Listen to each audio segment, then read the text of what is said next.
Census എടുക്കാൻ വരുന്ന enumerator എന്ന് പറയുന്ന കഥാപാത്രവും മരപ്പാവുകൾ നിർമ്മിക്കുന്ന ആശാരിപ്പറമ്പിൽ നളിനി എന്ന് പറയുന്ന കഥാപാത്രത്തിൻ്റെയും ലളിതമായിട്ടുള്ള സംഭാഷണത്തിലൂടെയാണ് ഈ കഥ മുന്നോട്ട് പോകുന്നത്.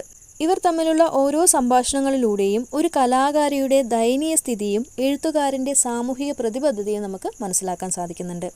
ഇവിടെ ഈ സെൻസസ് എടുക്കാൻ വരുന്ന ഉദ്യോഗസ്ഥൻ എന്ന് പറയുന്നത് ഭരണകൂടത്തിൻ്റെ തന്നെ ഒരു പ്രതിനിധിയാണ്. അതുകൊണ്ട് തന്നെ ഒരു വ്യക്തിയും ഭരണകൂടവും തമ്മിലുള്ള ആ ഒരു അന്തരം എത്രത്തോളം ഉണ്ടെന്ന് ഈ കഥ നമുക്ക് പറഞ്ഞ് മനസ്സിലാക്കി തരുന്നുണ്ട്. അതുപോലെ തന്നെ കലാകാരനും സമൂഹവും തമ്മിലുള്ള പാരസ്പര്യവും ഒരു സ്ത്രീ സ്വത്വത്തിൻ്റെ ഉണർവും എങ്ങനെയൊക്കെയാണ് എന്ന് ഈ കഥ വ്യക്തമാക്കി തരുന്നുണ്ട്.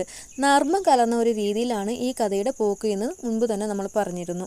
എന്യൂമറേറ്റർ എന്ന് പറയുന്ന ഭരണകൂടത്തിൻ്റെ പ്രതിനിധിയിലൂടെ ഒരു സാധാരണ വ്യക്തിയിൽ ഭരണകൂടത്തിൻ്റെ സ്വാധീനം എത്രത്തോളം സാധ്യമാകുന്നു എന്ന് നമ്മൾ മനസ്സിലാക്കുന്നുണ്ട്. മനുഷ്യജീവിതം എന്ന് പറയുന്നത് വളരെ സങ്കീർണമാണ് അല്ലേ? പക്ഷേ ഈ ഭരണകൂടം എന്ന് പറയുന്നത് ഈ മനുഷ്യജീവിതത്തെ ചില അതിരുകൾക്കുള്ളിൽ തളച്ചിടാനായിട്ട് ശ്രമിക്കുകയാണ്.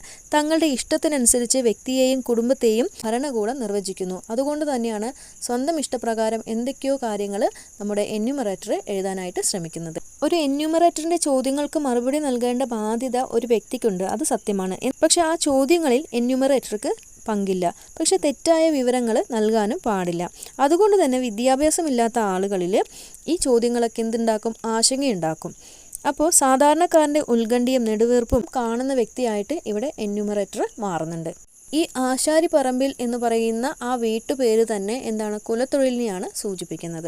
അതുപോലെ തന്നെ ഇവരുടെ സംഭാഷണങ്ങളിലൂടെ നളിനി എന്ന് പറയുന്ന കഥാപാത്രത്തിൻ്റെ വ്യക്തി ജീവിതം നമുക്ക് മനസ്സിലാക്കാൻ സാധിക്കുന്നുണ്ട്.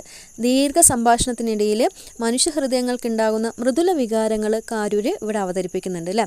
അതിന് ഒരു നിയന്ത്രണമുണ്ട്. ആ നിയന്ത്രണ രേഖ കടന്നുകൊണ്ട് ഒരു എഴുത്ത് രീതി ഇവിടെ കാരൂര് അവതരിപ്പിക്കുന്നില്ല. അതുപോലെ തന്നെ ഒരു സ്ത്രീയുടെ സ്വത്വം വളരെ ശക്തമായിട്ട് തന്നെ ഇവിടെ അവതരിപ്പിക്കുന്നുണ്ട്. നളിനി എന്ന് പറയുന്ന കഥാപാത്രം ഒരിക്കലും ഇവിടെ ഒരു ദുർബലയായിട്ടുള്ള സ്ത്രീയല്ല. പ്രണയവും സ്നേഹവും അതുമാത്രമല്ല ധീരതയും ചങ്കൂറ്റും ഒക്കെയുള്ളൊരു ശക്തമായിട്ടുള്ള സ്ത്രീ കഥാപാത്രമാണ് ഇവിടെ ആര്? നളിനി എന്ന് പറയുന്ന കഥാപാത്രം. തൻ്റെ ചിന്തകളെ ഒരു പേടിയില്ലാതെ അവതരിപ്പിക്കാൻ ഇവിടെ നളിനിക്ക് കഴിയുന്നുണ്ട്. സ്വന്തം കാലിൽ നിൽക്കാനുള്ള ഒരു കഴിവ് നളിനിക്കുണ്ട്. അതുപോലെ തന്നെ പുരുഷാധിപത്യത്തിനെതിരെ ശക്തമായിട്ട് പ്രതികരിക്കാനും നളിനിക്ക് കഴിയുന്നുണ്ട്.